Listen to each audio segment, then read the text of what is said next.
दोस्तों नमस्कार, मैं संजय मग्गू और देश रोजाना पर यह समय है प्राइम टाइम का। और प्राइम टाइम में आज जिन खबरों पर आपसे हम चर्चा करेंगे उनमें मुख्य हैं हरियाणा की दो प्रमुख खबरें हैं कि जहां चुनाव को लेकर भारतीय जनता पार्टी ने पूरी तरह कमर कस ली है।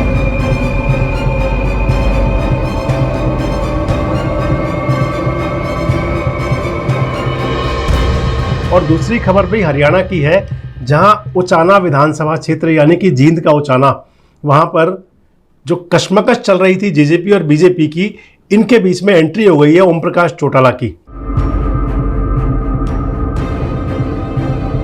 और यानी कि उचाना के अंदर अब दादा पोते को चुनौती दे सकता है।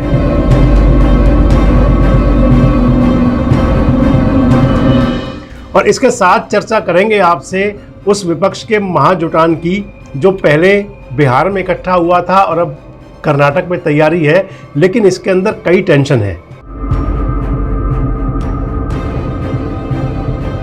और अगली बात करेंगे बॉलीवुड के खलनायक की। तो इन सभी खबरों पर विस्तार से चर्चा करेंगे। उससे पहले आपको वो दिखा दें जो आज की खबरों की सुर्खियां हैं।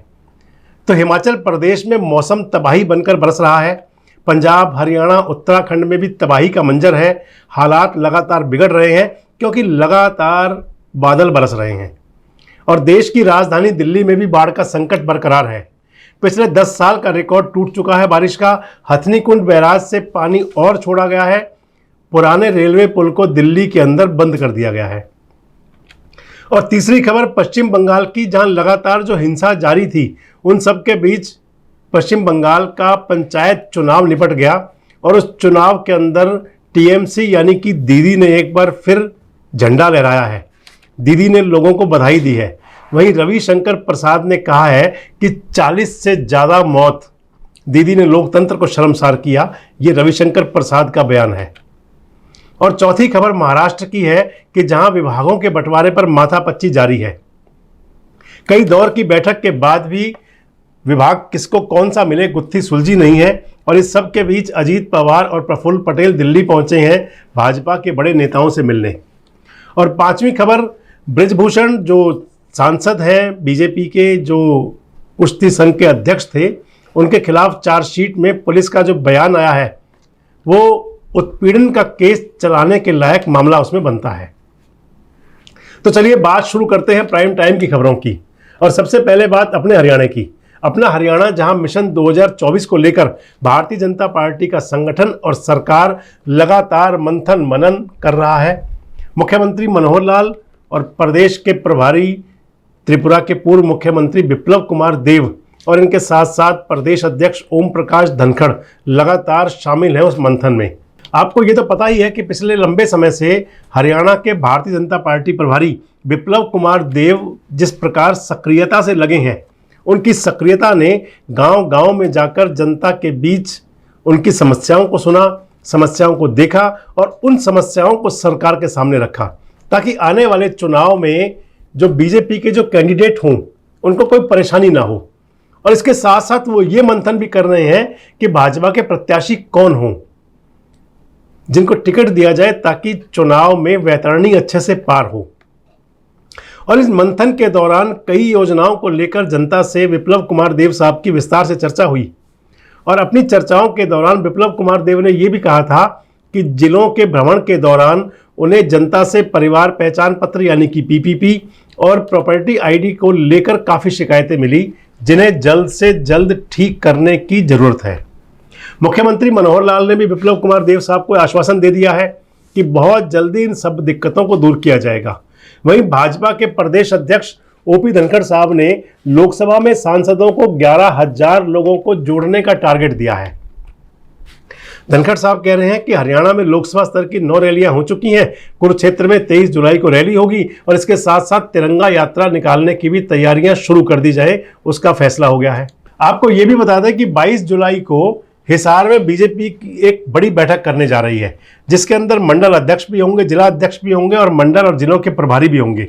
और उस बैठक के अंदर बड़ा मंथन होगा। अब भारतीय जनता पार्टी को सत्ता में रहने के लिए मंथन और मनन तो करना ही है और वो कमर कस भी चुकी है इस काम के लिए। तो इस सब को लेकर के विपक्षी पार्टियां भला क्यों पीछे रहें? जींद में हरियाणा प्रदेश की कार्यकारिणी की बैठक हुई इंडियन नेशनल लोकदल की।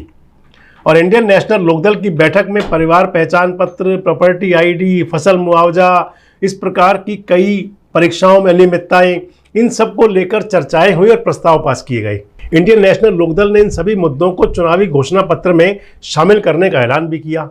और इस प्रदेश कार्यकारिणी की बैठक का जो सबसे दिलचस्प मुद्दा रहा, जो सबसे दिलचस्प ऐलान रहा, वो हरियाणा की राजनीति को काफ़ी गरमा रहा है।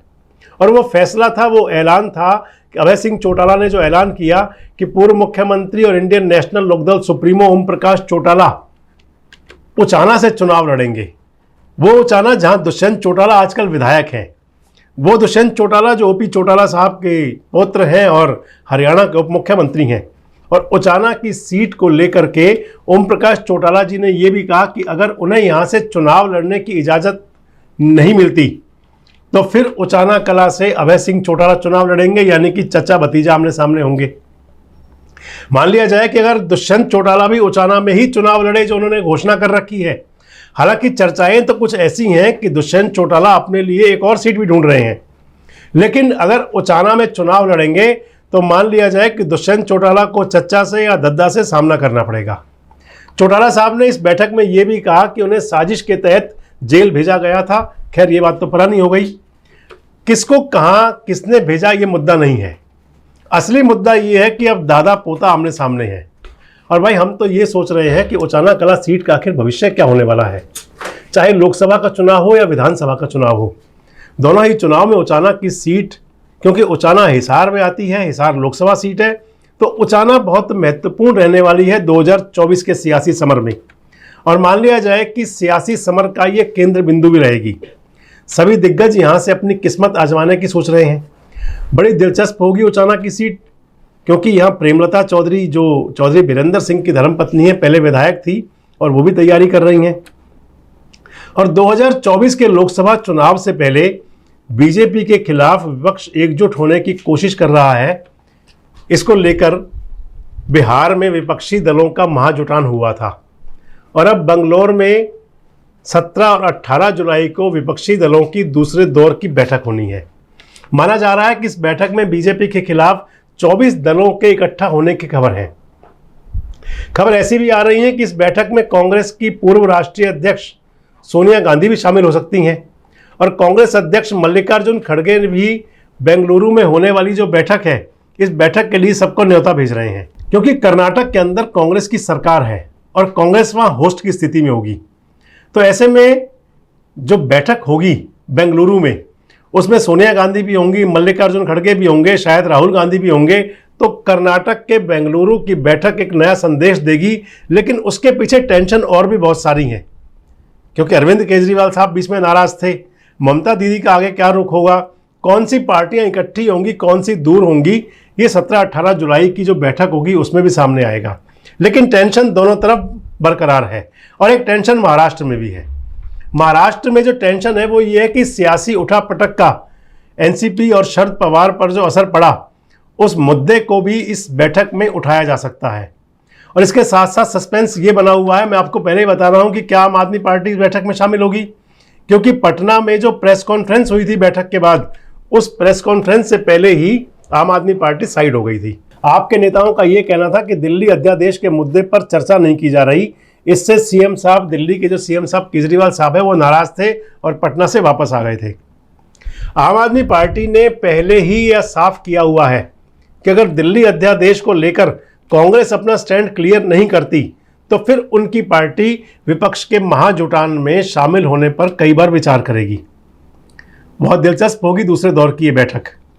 जो मैंने आपको बताया ना कि बहुत टेंशन है, तो इस प्रकार की कई टेंशन है और ऐसे में सब अपने ही खेमे में रहें और सब अलग अलग बैठकें करें, क्योंकि जो बैठक का जो जोश था पहला, वो महाराष्ट्र संकट के बाद और उसके बाद मानसूनी दस्तक के बाद कहीं ना कहीं ठंडा हो गया है, गीला हो गया है। और अब इस महाराष्ट्र के सियासी उठापटक का असर बिहार के सत्तारूढ़ गठबंधन में भी देखने को मिल रहा है। वहाँ भी विभाजन की अटकलें बहुत तेज हो रही हैं। हालांकि इन अटकलों को सत्ता दल जो यानी कि नीतीश कुमार और तेजस्वी यादव दोनों की पार्टियां लगातार खारिज कर रही हैं। आरजेडी के सांसद मनोज झा ने बिहार में संभावित टूट से इनकार करते हुए ये भी कहा है कि बिहार कभी भी रिजॉर्ट राजनीति में नहीं विश्वास करता और यही विपक्षी एकता का बड़ा आधार बनेगा। आरजेडी सांसद मनोज झा ने यह भी साफ कर दिया कि बिहार के मुख्यमंत्री नीतीश कुमार विपक्ष के प्रधानमंत्री पद के चेहरे की दौड़ में नहीं है। मनोज झा का यह भी कहना है कि बिहार विपक्षी एकता स्थापित करने में हमेशा सबसे आगे रहता है और आगे भी रहेगा। खैर, बिहार का क्या होगा ये तो आने वाला समय बताएगा, लेकिन ममता दीदी बड़ी खुश होंगी आजकल, क्योंकि हिंसा और वहां जिस प्रकार का माहौल रहा, सियासी बयानबाजी के बीच आखिरकार पंचायत चुनाव जो हुए और उस चुनाव के अंदर दीदी ने भारी जीत हासिल की है। हालांकि वोटों की गिनती का सिलसिला भी जारी है, लेकिन इस चुनाव में बीजेपी को पश्चिम बंगाल में तगड़ा झटका लगा है, क्योंकि जहां लोकसभा और विधानसभा चुनाव में बीजेपी ने जिस प्रकार का प्रदर्शन किया था, उन इलाकों में जहां पर टीएमसी हारी थी। आपको बता दें कि बीजेपी ने 2019 में बंगाल की 42 में से 18 सीटें जीतकर टीएमसी को झटका दिया था।